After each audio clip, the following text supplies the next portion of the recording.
Warning: why Wall Street just bought your funeral and why it should terrify you. The funeral director folded the invoice and slid it across the table. $12,000. The widow blinked hard. A courtesy discount appeared if they financed today. The chapel slot might be gone by morning.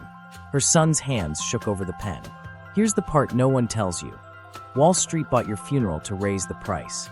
Using scripts that nudge in grief, sale-leasebacks that lock in rising rent, and cemetery real estate turned into premium views. Private equity-owned homes charge more than independents. Service Corporation International alone runs about 2,000 locations and spent $181 million on acquisitions and $62 million on real estate in 2024. Prices are accelerating now. Rewind to the first roll UPS. The rewind. How death became an asset class. Before the spreadsheets and call centers, funerals were a local promise. In the decades before the 1980s, family-owned firms dominated. The owner lived above the chapel, knew the church secretary by name, and carried the casket himself. Margins were modest. Service was bespoke. Trust, not scale, was the competitive edge. Then the roll-up era arrived. In the 1980s and 1990s, Service Corporation International, Stewart, and Lowen turned mourning into a map. The thesis sounded clinical and irresistible.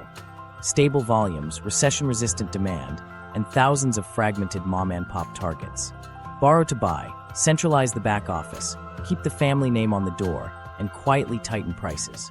Today, Service Corporation International operates roughly 2,000 locations, about 1,500 funeral homes, and about 500 cemeteries, an empire built from those acquisitions. To understand the magnetism, follow the dirt. A cemetery isn't just a place, it's a balance sheet. Each unsold plot is inventory. Each interment fee is a future cash flow. Over time, the land beneath the manicured lawn appreciates. Meanwhile, every cemetery runs a perpetual care fund, money set aside to maintain the grounds forever. On paper, it's stewardship. In practice, it's a pool of capital with rules that vary widely by state and room to maneuver. The regulatory field helped the roll-up more than any pitch deck. The Federal Trade Commission's Funeral Rule requires price disclosures in person and by phone, but its scope is narrow. Cremation, cemeteries, and third-party goods sit in gray zones. There's no federal requirement to post prices online. The Federal Trade Commission is reviewing that gap now, but for decades, opacity was policy by default. With a patchwork of state oversight and inconsistent audits, the door stayed open for upsells, bundling, and creative fee structures. Wall Street understood the math. If you can predict need, with mortality tables, demographics, and seasonality, you can model revenue like a utility. Add pre-need sales, where families pay in advance, and you pull future cash flows into the present. Standardize procurement, squeeze suppliers, and scale marketing. A roll-up promised cost savings and pricing power, wrapped in a service that people only evaluate a handful of times in life, often under stress. But debt cuts both ways. In the late 199s and early 200s, some acquisitive players overreached. When growth slowed or interest costs rose, balance sheets snapped. Stewart and Lowen stumbled. Service Corporation International wrote down assets, shuttered underperforming locations, and doubled down on core markets. The lesson hardened into today's playbook. Acquire patiently, keep the local brands intact for trust, and use downturns to buy strugglers at a discount. Survivors didn't retreat, they refined.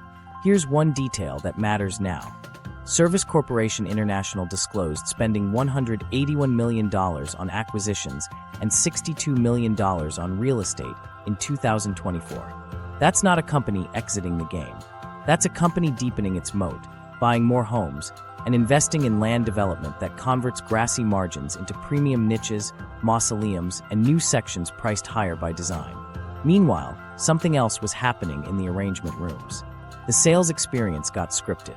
The old director who would say, "Pay me when you can," was replaced, sometimes literally, sometimes culturally, by managers trained on attachment rates and average revenue per case. The roll-up didn't only centralize purchasing, it standardized grief. Good, better, best packages did the anchoring work that once belonged to a trusted neighbor's guidance. What nobody knew at the time was how the next wave would sharpen this. The first roll-ups won with debt and density. The modern wave adds data. It learns which neighborhoods respond to which packages, and how calendar scarcity pushes faster commitments. It turns the first phone call after a death into the golden hour for revenue capture. Microstory. In 1993, a third-generation owner sold after a stroke. The sign kept his surname. For 5 years, families didn't notice the back office change. Prices crept up. The casket room lost its hand-lettered tags and gained laminated packages. The day the city widened the road, a new stone-front mausoleum rose near the entrance. Premium view, the brochure read. The perpetual care fund-footed landscaping. The margins came from price tiers. To understand why this industry became an asset class, look at incentives lined up in a row. Predictable demand. High switching costs at the moment of purchase. No one comparison shops at midnight after a hospice call. Sparse, uneven regulation. Tangible real estate that can be developed and sold in slices for decades. And a product where presentation and ritual can be bundled into tiers that feel like love, duty, and dignity. Words that don't fit neatly on a P&L, but move dollars just the same.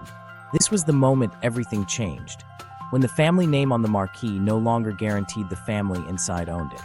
The trust signal stayed while the pricing engine behind it shifted. The industry didn't just consolidate, it professionalized extraction.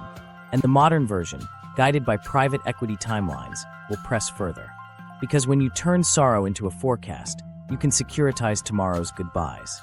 While that was happening at the corporate level, regulators lagged. The Federal Trade Commission's review of mandatory online price transparency is still pending. States debate how to define perpetual and who can touch those funds. The gaps aren't theoretical, they're the lanes through which capital flows. Everything is about to change again when algorithms meet that first phone call. But before we step into scripts and dashboards, fix this pivot in mind. Death care became an asset class the day volume met leverage, and leverage met lax rules. The next act shows how data pressed on that bruise. The modern roll-up machine. 3 things define the modern wave: speed, scripts, and a clock set to a 5 to 7 year exit. Private equity didn't invent consolidation, but it industrialized the cadence. The pitch is boilerplate. It's a fragmented industry with stable demand and low digital sophistication. By low, centralize the guts, keep the local brand, and raise prices. And the data backs the incentive. Studies show locations owned by financial sponsors tend to charge materially more than independent homes. That spread, multiplied across thousands of cases, is the thesis. Who sells to them? Often, owners in their 60s and 70s. Succession plans fell through. Kids moved away. The building needs a roof, the hearse needs replacing, and staffing is a grind. A well-dressed team arrives with a promise. We'll protect your legacy, keep your name on the sign, and wire funds within 30 days. The offer includes cash for the real estate and a consulting agreement to ease the handoff. The seller imagines continuity. The buyer imagines yield. Unknown to many sellers, the operating model changes fast. A call center takes first contacts. Scripts replace improvisation. The casket room becomes a set of planograms with high-margin mementos at shoulder height. Goods of grief turn into SKUs. Overnight, the small touches, the borrowed chairs from the Rotary, the handwritten programs, give way to packages with names that imply duty and respect. Heritage, serenity, dignity. Each tier is a price anchor. Meanwhile, the back office plugs into software. A customer relationship system tracks every lead source. Hospice referrals, obituary traffic, website chat, even missed calls. Price sheets are A/B tested by zip code, seasonality, and day of week. A director who once quoted a number from memory now taps a tablet that suggests a package with attachment items pre-checked. Every add-on has a code.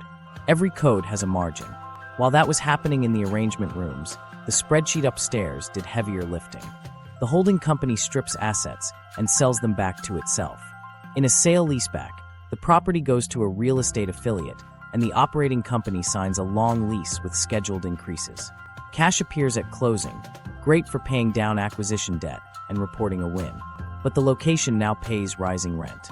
Brand fees and management fees flow to the parent. Locally, it looks like tighter budgets and pressure to lift average revenue per case. On the investor slide, it looks like engineered EBITDA. Suppliers feel the consolidation too. A national purchasing program cuts deals with casket and vault manufacturers. In exchange for volume, vendors shave pennies, but the chain can push list prices up in the field. keeping the spread. Private label urns and memorial items arrive with higher margins baked in. The vendor rebates route back to corporate, not the chapel. Independents, who buy from the same catalog's face standard pricing that shifted after a master agreement closed without their input. Now layer in the clock. Most funds plan to exit in 5 to 7 years.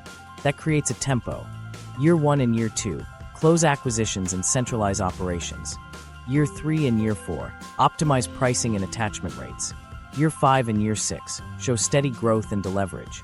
Then sell or take it public. If the numbers lag, the lever is price. Studies consistently find that chain-owned homes, especially those owned by private equity, post higher average tickets than standalone competitors. That's not an accident. It's a goal built into dashboards. Get this, the data isn't just descriptive. It's prescriptive.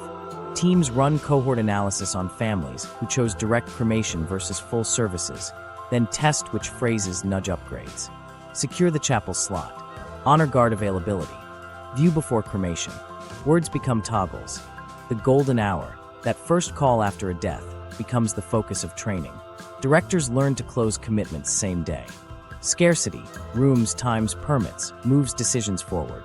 Parallel to sales engineering, the lead funnel expands.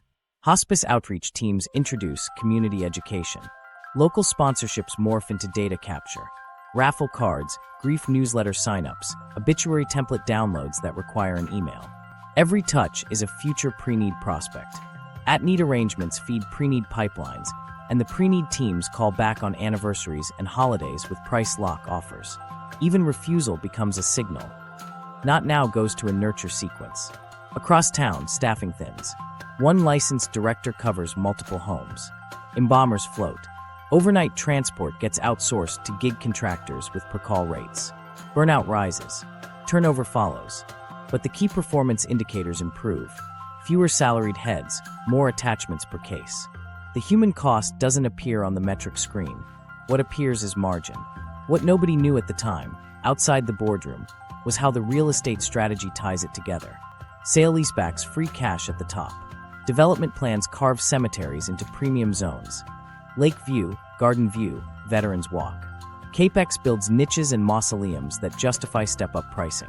The cemetery becomes a catalog, released one section at a time, with price escalators built into the map. And hanging over all of it is the exit. When the fund sells, the new owner inherits the leases, the pricing scripts, the culture of targets. Families don't see the handoff. The name on the marquee still matches the obituary. But the model has learned their patterns, and it will keep learning. The next act steps into that learning loop. Algorithms listening when the phone rings, and a calendar designed to turn grief into conversion. Behavioral pricing in the grief window. When the phone rings, the clock starts. Insiders call it the golden hour, the span between the first call and the first sit-down. In shock, families want certainty. That's when scripts go to work. The first objective isn't empathy alone. It's a same-day commitment. We can meet you this afternoon. I'll reserve the chapel so your time is protected. Reserve is the operative word. It signals scarcity without stating a price. Here's how the room is set. A director opens a binder or a tablet. There are 3 packages across the page: good, better, best, with names that do emotional lifting. Heritage, serenity, dignity. The highest tier sits far to the right with a polished casket photo, limousine lines, memorial video, live stream, custom guest book. It's a decoy and an anchor. It exists to make the middle tier feel responsible. The basic option carries friction, line items that sound like omissions.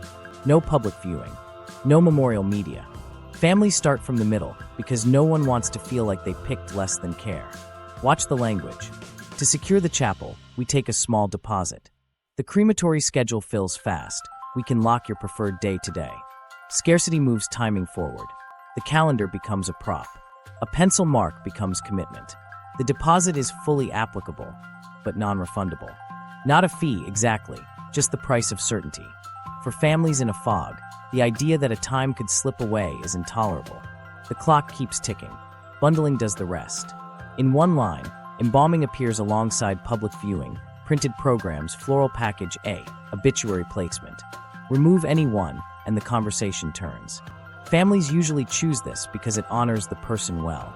Dignity is a word with margin attached. Each attachment item carries its own script: memorial slideshow, second urn for a sibling, upgraded vault, required by cemetery policy. The vault may be optional by law, but not by the policy you're shown in the moment. The decoy works offline too. A glossy casket catalog stays open to premium pages. A director may mention that many families who chose Serenity also appreciated the keepsake jewelry option. Keepsake sounds like love. It prices like retail. Even tech enters gently. Live stream tiers with HD quality, digital guestbooks, cloud archives. In another context, these would be add-ons. Here they're memorials. The difference is price tolerance born from grief. Microstory. Maria's father died on a Tuesday. By noon, she sat in a quiet room with a wall of urns. The director slid 3 packages across the table. The highest showed an ornate urn and a mahogany rental casket for a viewing before cremation. She hesitated. "We don't need all this." The response: totally understood. Most families appreciate Serenity to ensure everyone gets a chance to say goodbye. The word most did the work. She signed. What nobody knew in Maria's room was that the language had been tested. Phrases like secure beat hold, honor beat celebrate. When the director offered a viewing before cremation, conversion spiked among families who initially called asking for direct cremation. The upsell is a moment, a 2-hour window, chairs in the chapel, an extra staffer on site. The margin is in the package framing that turns 2 hours into meaning with a price. Cremation, once the low-cost option, now has tiers. Direct cremation sits at the bottom with bare minimum services. Add a private goodbye, add an upgraded urn, add expedited permits to shave a day off the timeline, add obituary handling with photo scanning, add a live stream for relatives out of state. Each add-on has a quiet justification. We can have the permits back by tomorrow, followed by a pause long enough to feel the weight of another day. Financing enters like relief. We can spread this over 12 months. Approval takes minutes. The monthly number is smaller, friendlier, and completely different from the total. A package that felt heavy at $6,000 becomes manageable at $191 a month, especially with a courtesy discount applied if you enroll today. Promotional periods often hide a backloaded interest clause. If it isn't paid off by month 12, the rate snaps back and retroactive interest applies. In the moment, the family hears only relief. We can do this. The CRM behind that moment tracks acceptance rates by phrase, by director, by time of day. A dashboard shows attachment rates on earn upgrades and live stream tiers. Where acceptance lags, coaching follows. Calls are recorded for quality, but the quality measured is conversion. Voice analytics flag hesitation, suggest the next line. We can take care of everything. The system nudges decisions that feel like comfort but map to margin. Pre-need bleeds into at-need. As arrangements finish, the director asks about the surviving spouse. We can lock today's price for your peace of mind. The risk of inflation shifts to the buyer.